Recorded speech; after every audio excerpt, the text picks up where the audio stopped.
kung yung ground ng disqualification ng Duterte Youth ay yung first nominee nila, sinabi niya Cardema surname niya kahit hindi pa siya kasal sa kay Mr. Cardema.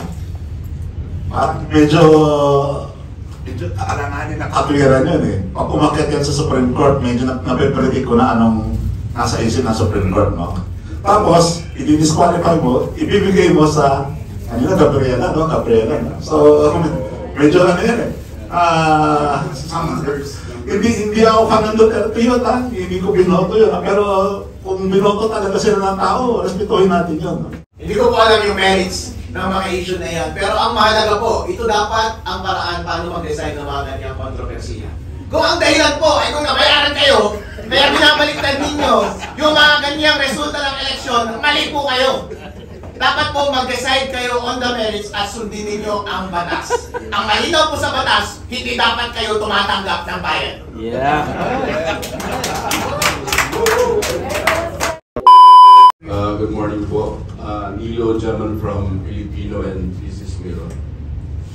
Gusto namin malaman kung ano ang masasabi tungkol sa disqualification or move to disqualify the Duterte Youth party list. Imagine, number 2 sila sa party list, di ba? Sa votes, gano'n. Parang galit na galit si George Garcia kay Cardema. Parang gano'n. Ang second po, yung what can you say about Joel Chua Oil of 6th District of Manila? Disqualified din siya. Umasok si Benny Abante. Joel Chua Oil. So ano pong comment niyo po doon? Election related naman. Thank you po. Especially yung Duterte Youth Party List. I'll reserve my answer later because unahin natin mga abogado. Alam mo ba merits?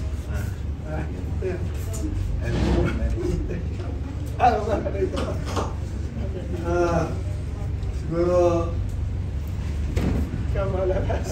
ito my participation is purely cerebral. Wala tinikilingan. Okay. Kapag ang isang nahirang kaya disqualify, siya yung majority po, hindi automatic na iuupo mo yung sarili. Kasi hindi naman majority, kaya nga boto majority. Ayaw pinakamaraming boto.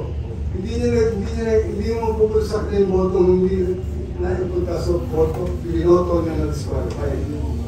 Di ba? So kung sa gano'n, tignan mo yung mga mayor na disqualify, hindi na mapapalitin yung kalaban niya kung hindi yung vice mayor.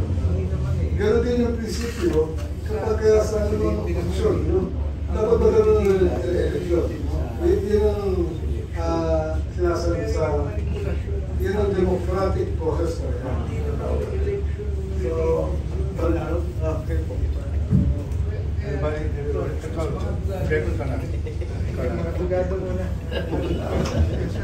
Kung yung ground ng disqualification ng Duterte Youth ay yung first nominee nila, sinabi niya Cardema surname niya kahit hindi pa siya kasal sa kay Mr. Cardema.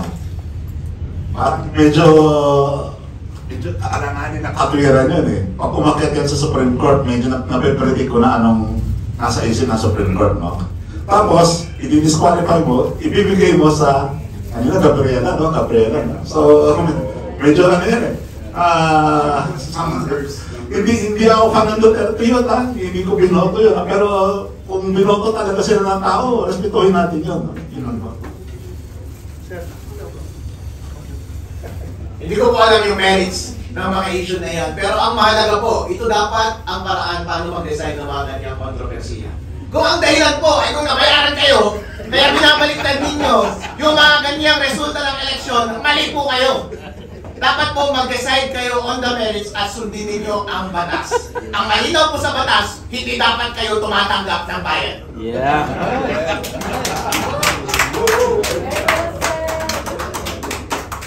Well, the people have spoken. You know, I don't know the merits of the case. Pero, malaki katanungan dahil Duterte yun, si kalaban ng partido, diba? Tapos Abante, tsaka Joey Uy, may botongan, and then suddenly, bakit nag-decide na po ulit? Ang dami yung tanong. So, don't want to jump into conclusion, pero basic po dyan, nagsalita ng tao, hayaan na lang. And then, that's why babalik po ako sa sinasabi ko kanina. So, pero ang kapangyarihan na naibigay natin sa COMELEC under the Constitution. Dahil pag nag-rise yung mga ganyan question, wala tayo lahat mapuntahan, sila din. Sila ang judge, sila din ang magbibilang, sila din ang culprit.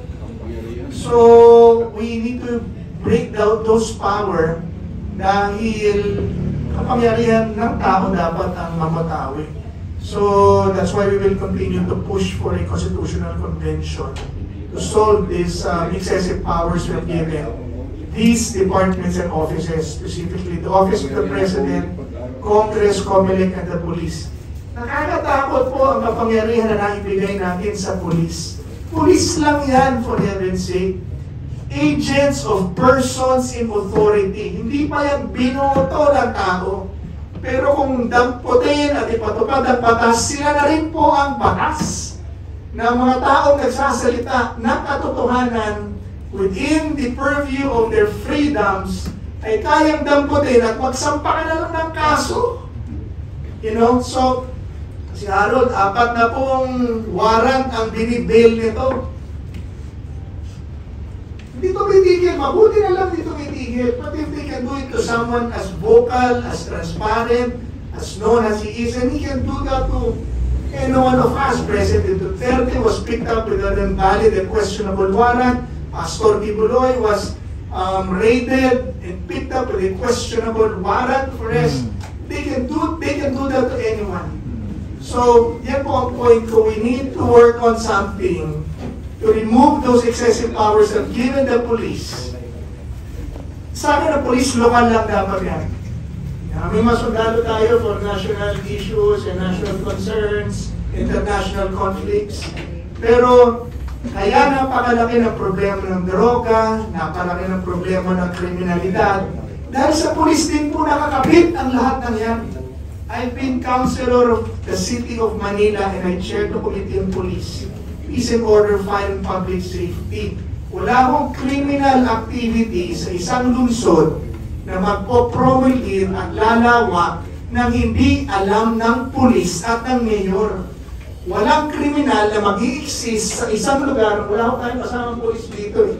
Walang mag-i-exist. Ayan si Sir.